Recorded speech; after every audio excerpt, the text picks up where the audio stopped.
नमस्कार, मैं सतीश धूरी और आप सभी का एक बार फिर से स्वागत है हमारे हिंदी सरिता कार्यक्रम में। आज हम एक ऐसे विषय पर संवाद करने जा रहे हैं जो आपसे, हमसे और पूरे समाज से जुड़ा हुआ है, और वो विषय है भाषा।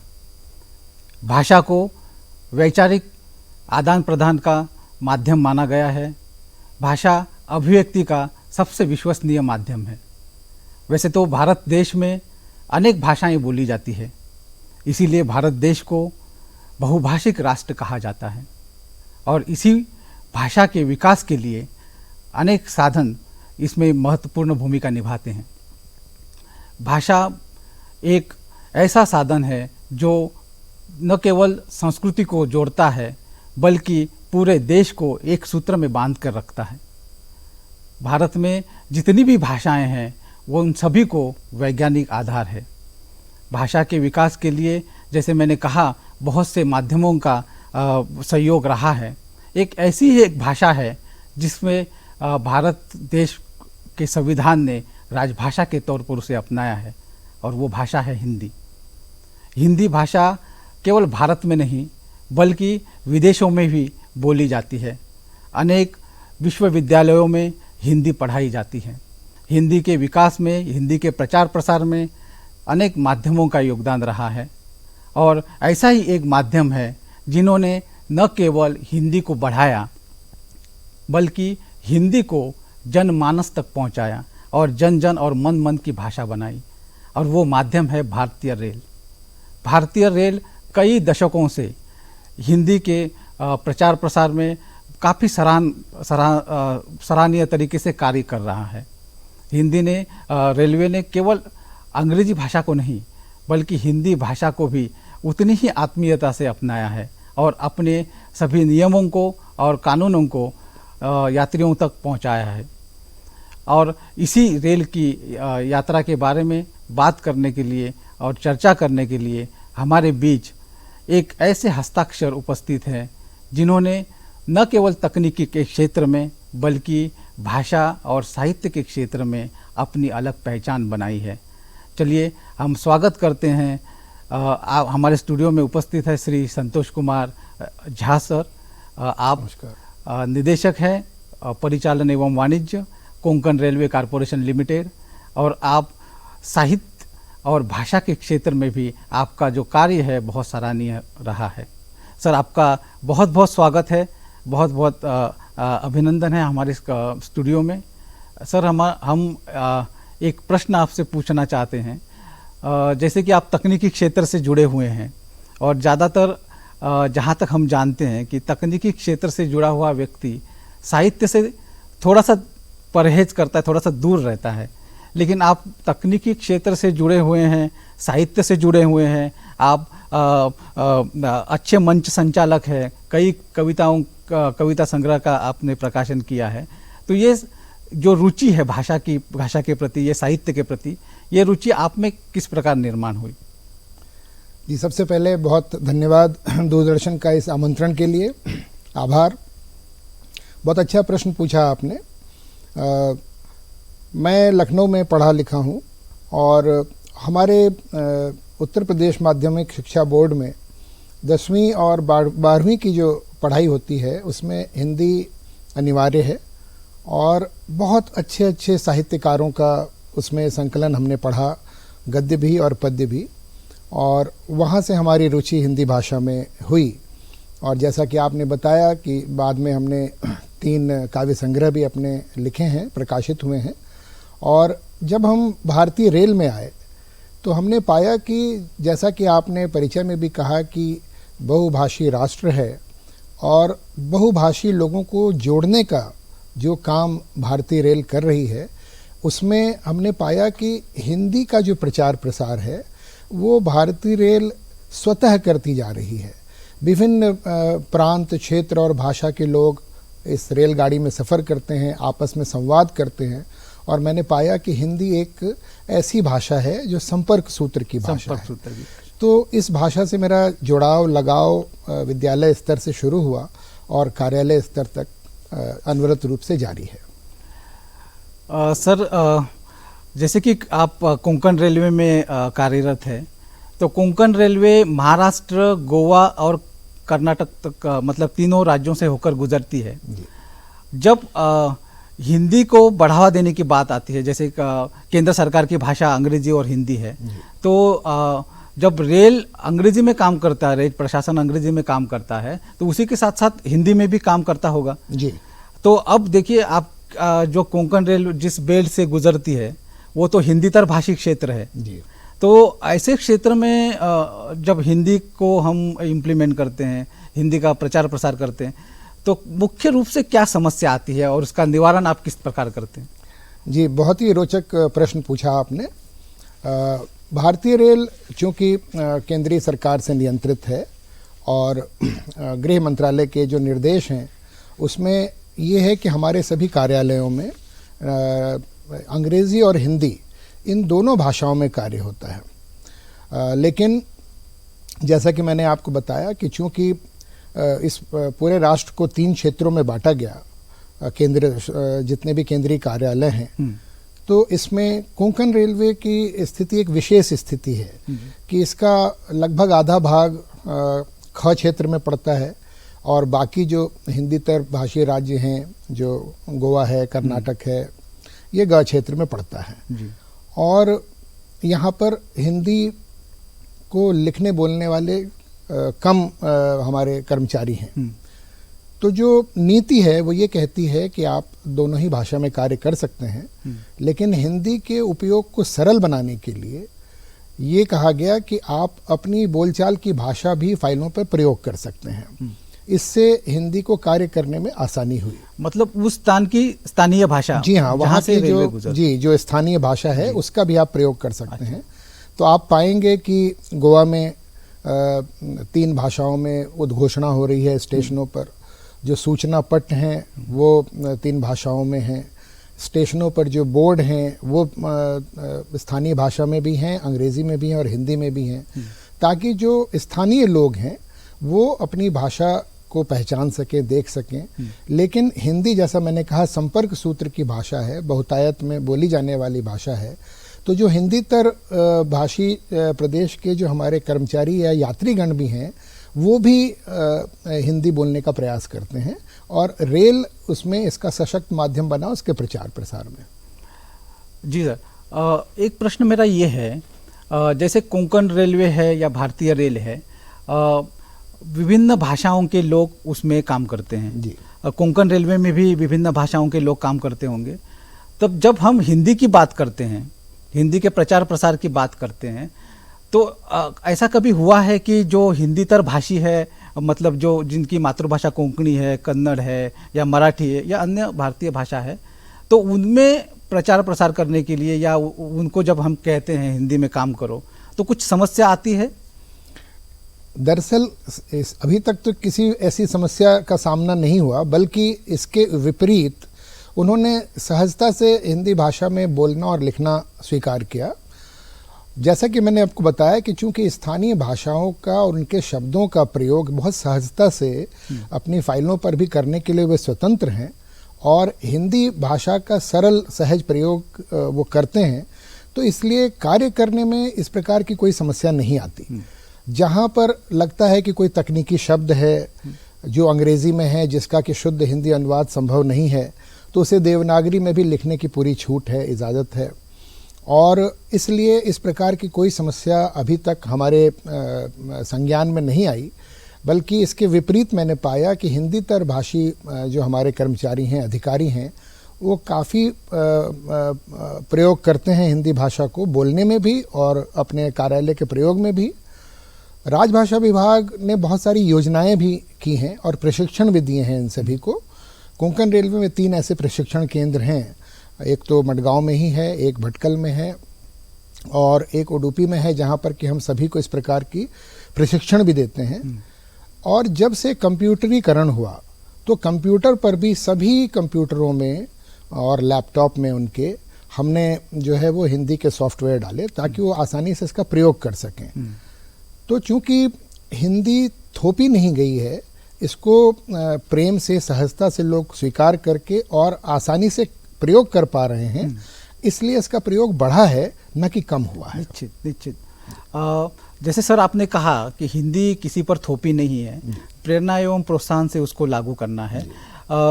मेरा एक प्रश्न ये है, जैसे आपने कहा कि जो कर्मचारी है जी, तो कर्मचारियों को जैसे उनकी स्थानीय भाषाएं हैं उनमें भी काम करने की सुविधा दी जाती है।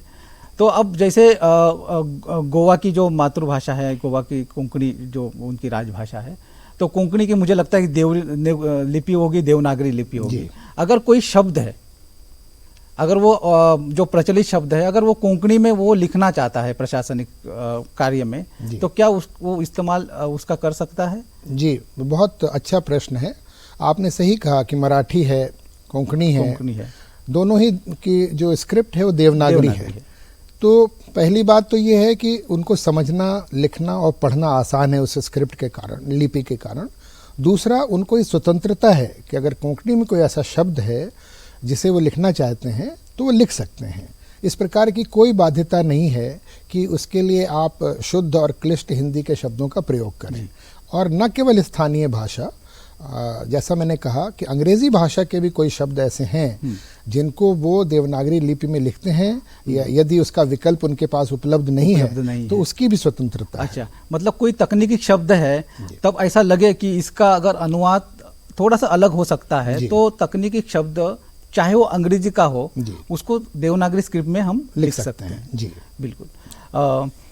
सर, जो अपने कर्मचारी हैं जो रेलवे में काम करते हैं, विभिन्न भाषाओं के कर्मचारी काम करते हैं, अगर ऐसा कोई कर्मचारी अगर कहता है कि मुझे हिंदी आती नहीं है जी, तो क्या प्रावधान है आपके पास कि उनको हिंदी सिखाई जाए, उनको हिंदी में काम करवाया जाए, या कोई किसी दंड का प्रावधान इसमें शामिल है? देखिए, जैसा आपने कहा, भाषा हमारी संस्कृति का हिस्सा है, भाषा हमारे संप्रेषण का माध्यम है, भाषा हमारी भाव अभिव्यक्ति का माध्यम है, साधन है। तो इसके लिए अगर दंड से सिखाना पड़े तो ये बहुत दुरूह स्थिति होगी। इसके बजाय भारत सरकार ने और विशेषतः कोंकण रेलवे ने ये प्रयास किया कि हम उन्हें प्रशिक्षण दें, और कई स्तरों की परीक्षाएं होती हैं जिसमें प्राज्ञ है, प्रवीण है, और भी अगर कुछ अग्रिम कोर्स करना चाहते हैं, उनको रुचि है तो वो करते हैं। तो सबसे पहला हमारा ध्येय होता है कि उन्हें प्रशिक्षण देना। तो पहले हम उन्हें प्रशिक्षण देते हैं, और हर प्रकार का प्रशिक्षण है, टंकण का भी प्रशिक्षण है, शब्दावली देते हैं, शब्दकोश देते हैं, फिर उनकी कुछ परीक्षाएं होती हैं, वो पास करते हैं तो वो या तो प्राज्ञ या प्रवीण हो जाते हैं। तो पहला ध्येय निश्चय ही प्रशिक्षण का है। दंड के प्राविधान, आप भारत सरकार के कार्यालय में कार्य करते हैं तो दंड के अपने प्राविधान हैं, लेकिन हमारे 30 वर्ष के करियर में कभी भी इस प्रकार की स्थिति नहीं हुई कि किसी भी कर्मचारी को इस कारण से दंड मिला हो। इसका विपरीत ही हमेशा मुझे देखने को मिला कि हमारे मलयाली भाषी, कन्नड़ भाषी, कोंकणी भाषी, मराठी भाषी बहुत सहजता से उन्होंने हिंदी को स्वीकार किया और कार्यालय में अपने प्रयोग किया। इसका सबसे बड़ा कारण ये है कि उनको कार्य करने की स्वतंत्रता है, अपने शब्दों को प्रयोग करने की स्वतंत्रता है। यहाँ तक कि मैं जब गुजरात में था तो मैंने देखा कि वहाँ के जो लोकल शब्द हैं उसका भी प्रयोग वो अपने गुजराती शब्द को देवनागरी लिपि में लिख करके फाइलों पे करते थे। तो ये चूंकि ये स्वतंत्रता है, इससे भाषाओं का सम्मिश्रण हो रहा है, अच्छा समन्वय हो रहा है, भाषा समृद्ध भी हो रही है। बिल्कुल, भाषा सुदृढ़ हो रही है, समृद्ध हो रही है। और किसी भी भाषा को यदि जीवित रहना है तो उसको सभी अन्य भाषाओं के शब्दों को अपने में समावेश करना होगा। तो जैसा कि मुझे याद आता है, रविन्द्रनाथ टैगोर ने कहा कि भारत देश की जो सभी भाषाएं हैं वो नदियों की तरह हैं, और हिंदी एक महानदी की तरह है। इस महानदी में सभी का सम्मिश्रण संभव है, समन्वय से। तो इसलिए निश्चय ही सभी प्रकार के स्थानीय भाषाओं के प्रयोग से, सम्मिश्रण से हिंदी भाषा और सुदृढ़ हो रही है, समृद्ध हो रही है। और दोनों ही भाषाएं समृद्ध हो रही हैं, ऐसा नहीं कि सिर्फ हिंदी के भी बहुत सारे शब्दों को स्थानीय भाषाओं में जगह मिली, और इस प्रकार से इस समन्वय से दोनों ही भाषाएं सुदृढ़ हुई। निश्चित ही। सर, जैसे आपके जो कर्मचारी है हिंदी में काम करते हैं या हिंदी में काम करने के लिए प्रोत्साहित आपके द्वारा किया जाता है, तो कुछ पुरस्कार योजनाएं भी कर्मचारियों को दिया जाता है ताकि वो हिंदी में अधिक अधिक काम करें? जी, हर वर्ष राजभाषा पखवाड़ा हम लोग मनाते हैं और केंद्रीय सरकार के सभी संस्थाएं मनाती हैं। कोंकण रेलवे में हम विशेष कार्यक्रम करते हैं। इसमें 15 दिन में विभिन्न प्रकार की प्रतियोगिताएं हम अपने कर्मचारियों और अधिकारियों के लिए करते हैं और मुझे बताते हुए खुशी हो रही है कि हिंदीतर भाषी जो कर्मचारी अधिकारी हैं उनके लिए विशेष प्रतियोगिताएं भी कराते हैं। अच्छा। यह जानते हुए कि वे हिंदी में इतने प्रवीण नहीं होंगे जितने कि हिंदी भाषी राज्यों के कर्मचारी अधिकारी होंगे, तो कई स्तर के पुरस्कार दिए जाते हैं। निबंध प्रतियोगिता होती है, डिक्टेशन की प्रतियोगिता होती है, वाद विवाद होता है और प्रश्न मंच होता है। तो हम साल भर प्रयास करते हैं कि न केवल इस पखवाड़े में साल भर इस प्रकार के कार्यक्रम होते रहते हैं और हम उन्हें प्रोत्साहित करते हैं, पुरस्कृत करते हैं। जी, ये तो हो गई सर हिंदी की बात। प्रशासन में तो हिंदी और अंग्रेजी का प्रयोग तो अच्छी तरह से हो रहा है और हिंदी आपके मार्गदर्शन में निश्चित ही बढ़ रही है। मेरा एक प्रश्न ये है, जैसे कोंकण रेलवे महाराष्ट्र, गोवा और कर्नाटक क्षेत्र से होकर जाती है, तो यहाँ की जो स्थानीय भाषाएं हैं, जो प्रादेशिक भाषाएं हैं, हिंदी के साथ साथ उनके विकास के लिए, उनके प्रचार प्रसार के लिए रेलवे कुछ नया कर रही है या कुछ? देखिए, जैसा कि मैंने आपको बताया कि सबसे पहले तो जो नाम पट्टिकाएं हैं स्टेशन की, उद्घोषणा है स्टेशनों पर, वो हम स्थानीय भाषाओं में भी करते हैं।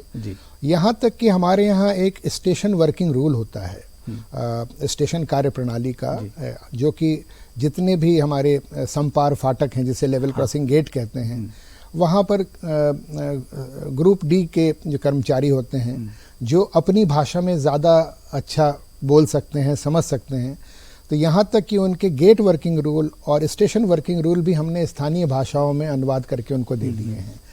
तो निश्चय ही स्थानीय भाषाओं को हम वरीयता दे रहे हैं ताकि जो हमारे स्थानीय कर्मचारी हैं उसको प्रयोग कर सकें। और जैसा कि मैंने कहा, मैं फिर से कहूँगा कि उनकी अपनी भाषा के शब्दों को भी हमारी हिंदी के साथ जोड़ने का कार्य हो रहा है और हिंदी भाषा के शब्दों को भी स्थानीय भाषा में समावेश किया जा रहा है। लेकिन उद्घोषणा, नाम पट्टिकाएं, सूचनाएं, station working rule, gate working rule, इस प्रकार के जो नियम हैं वो स्थानीय भाषाओं में भी हम जारी कर रहे हैं। बहुत अच्छा प्रयास है ये सर। मेरा प्रश्न ये था, जैसे आपने बताया कि स्टेशन के जो बोर्ड्स आप लगाते हैं 3 भाषाओं में लगाते हैं, तो ये जब बोर्ड आप प्रदर्शित करते हैं या उद्घोषणा जब होती है, तो इसमें तकनीकी शब्दों का उल्लेख होता है या तकनीकी शब्दों का जब उसमें प्रयोग होता है, तो तकनीकी शब्द जब हम लिखते हैं उस बोर्ड पर, तो क्या समस्या आती है कि उसका अनुवाद करने में या यात्रियों को समझाने में कुछ आपको समस्या आई या इस प्रकार से कुछ विवाद उत्पन्न हुए जब तकनीकी शब्दों को हमने समाविष्ट किया? नहीं, अभी तक तो ऐसी कोई हमारे संज्ञान में नहीं है कि इस प्रकार की कोई समस्या हुई हो। जो तकनीकी शब्द हैं उनको हम हूबहू देवनागरी में या स्थानीय भाषा में लिखने की स्वतंत्रता देते हैं।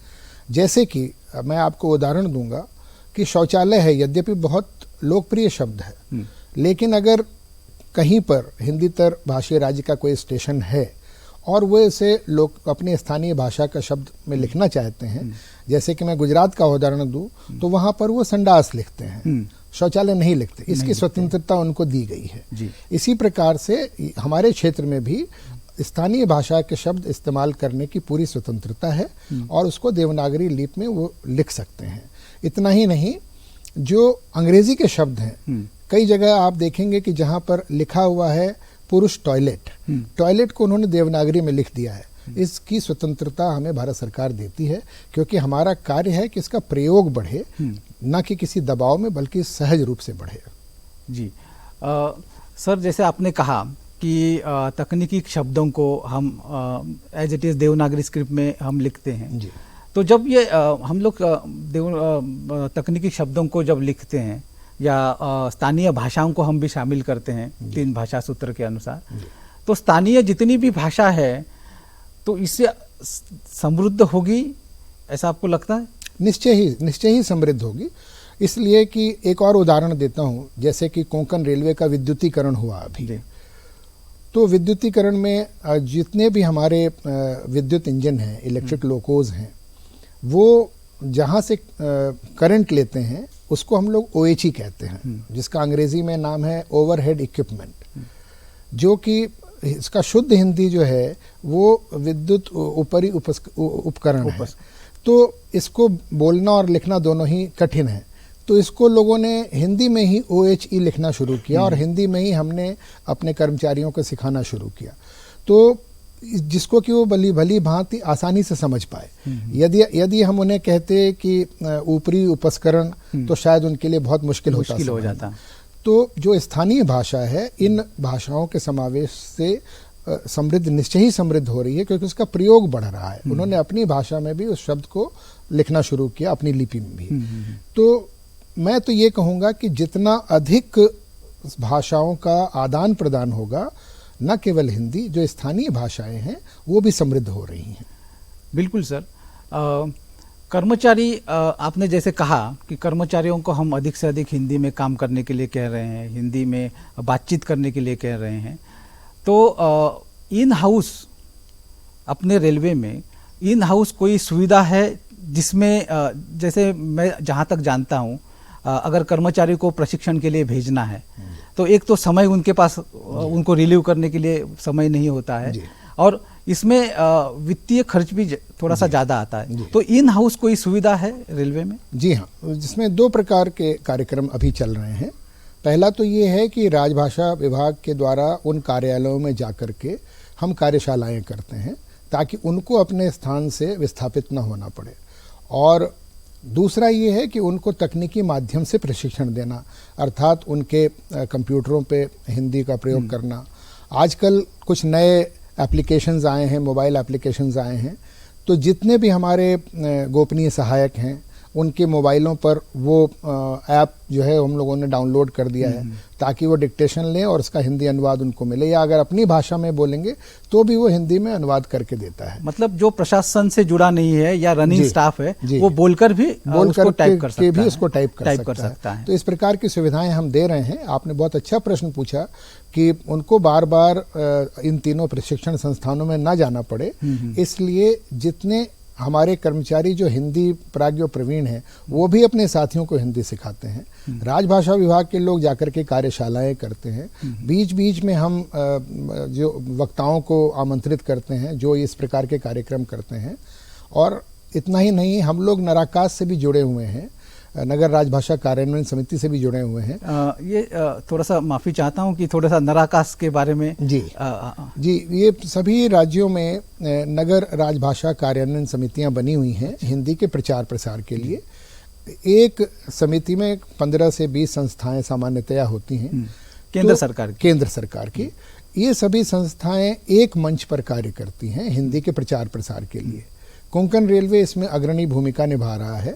और चूंकि विभिन्न केंद्रीय कार्यालयों के कर्मचारियों से हमारा संपर्क होता है, आदान प्रदान होता है, सामान्य प्रतियोगिताएं होती जिसमें हम जाते हैं उनके यहाँ या वो हमारे यहाँ आते हैं भाग लेने के लिए। मतलब जितने भी कार्यालय केंद्र सरकार के उसमें जुड़े हुए हैं जी, उन सभी को आप शामिल करते हैं? सबको शामिल करते हैं। अच्छा। और उनके साथ भी हम कॉमन प्रोग्राम्स करते हैं, तो हमारे कर्मचारियों को उसका भी लाभ मिलता है। और इसलिए हमने ये पाया है कि नराकास की बहुत सारी गतिविधियों में हमारे कर्मचारी बढ़ चढ़ कर हिस्सा लेते हैं और हिंदी का प्रचार प्रसार कर रहे हैं।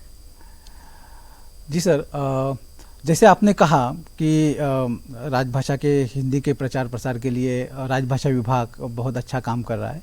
ये राजभाषा विभाग होता क्या है, इसकी मुख्य भूमिका क्या होती है? जी, राजभाषा विभाग, जैसा मैंने कहा कि गृह मंत्रालय के निर्देशों के अनुसार सभी केंद्रीय कार्यालयों में राजभाषा के पहले तो प्रयोग के लिए, फिर प्रचार और प्रसार के लिए, और हमारे जन जन तक ये भाषा पहुँचे, प्रयोग हो, कार्यालयीन प्रयोग हो, जो हमारे स्टेक होल्डर यानी कि जो हमारे यात्री हैं, हमारे ठेकेदार हैं, हमारे दूसरे लोग हैं जो रेलवे से सीधा जुड़े हुए हैं, उन तक आसान प्रयोग करने वाली भाषा उन तक पहुंच सके, संप्रेषित हो सके, वो इसे समझ सकें, इसका प्रयोग कर सकें। इसके लिए कोंकण रेलवे में भी एक राजभाषा विभाग है और ये राजभाषा विभाग न केवल हिंदी का प्रचार प्रसार करता है, बल्कि अनुवाद का एक बहुत बड़ा कार्य है जो इनके पास है। कार्यशालाएं इनको करना है, सभी को प्रशिक्षण देना है और पूरे साल की इनकी गतिविधियां हैं। बहुत अधिक कार्य है राजभाषा विभाग के पास। और कोंकण रेलवे की स्थिति इसलिए विशेष है क्योंकि यहाँ पर कर्नाटक, गोवा, महाराष्ट्र, ये 3 राज्यों के तो हमारे कर्मचारी हैं, कार्यरत हैं, और केरल राज्य के तमाम कर्मचारी अधिकारी जो इन क्षेत्रों में आकर के कार्य करते हैं, मलयाली भाषी हैं। तो हमारे लिए चुनौती ज़्यादा है क्योंकि हमारे पास हिंदीतर भाषी कर्मचारी और अधिकारी की संख्या ज़्यादा है। इसलिए कोंकण रेलवे का राजभाषा विभाग बड़ा ही महती कार्य कर रहा है और साल भर के इनके विभिन्न योजनाएं, कार्यक्रम, उसका कैलेंडर निकालते हैं और उसको बहुत बखूबी इस काम को अंजाम दे रहे हैं। जी सर, निश्चित ही कोंकण रेल प्रशासन जो है भाषा को बढ़ावा देने के लिए, चाहे वो हिंदी हो, अंग्रेजी हो या स्थानीय भाषाएं हैं, उनको बढ़ावा देने के लिए निश्चित अच्छा काम कर रही है।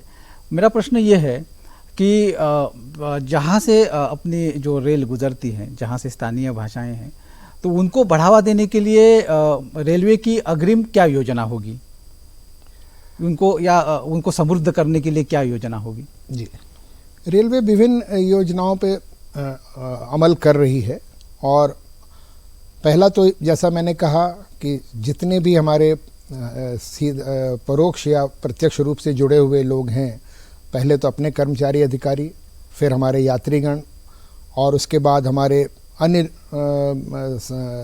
संस्थाएं और व्यक्ति जिनकी आजीविका या निर्भरता कोंकण रेलवे पर है, इन सब के लिए सबसे पहले तो इनकी स्थानीय भाषा का आदर, उस भाषा का प्रयोग, स्थानीय प्रयोग और उस भाषा का मुख्य धारा में समावेश, इस पे कई प्रकार की योजनाएं रेलवे कर रही है। सबसे पहला जो चुनौतीपूर्ण कार्य है वो ये है कि इस भाषा को संप्रेषित करना हमारे सभी स्टेक होल्डर्स तक।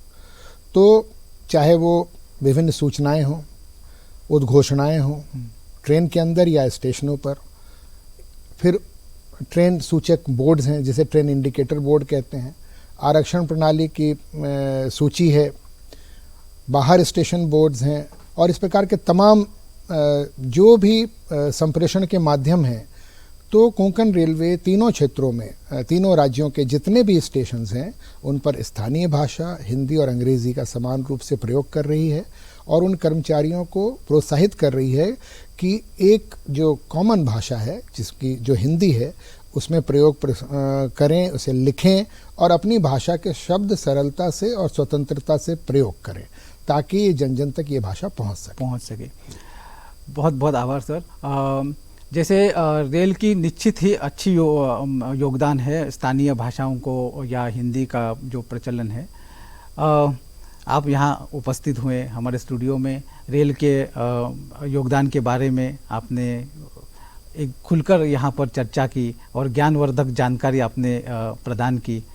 दूरदर्शन के इस केंद्र की ओर से आपका बहुत बहुत आभार। बहुत धन्यवाद।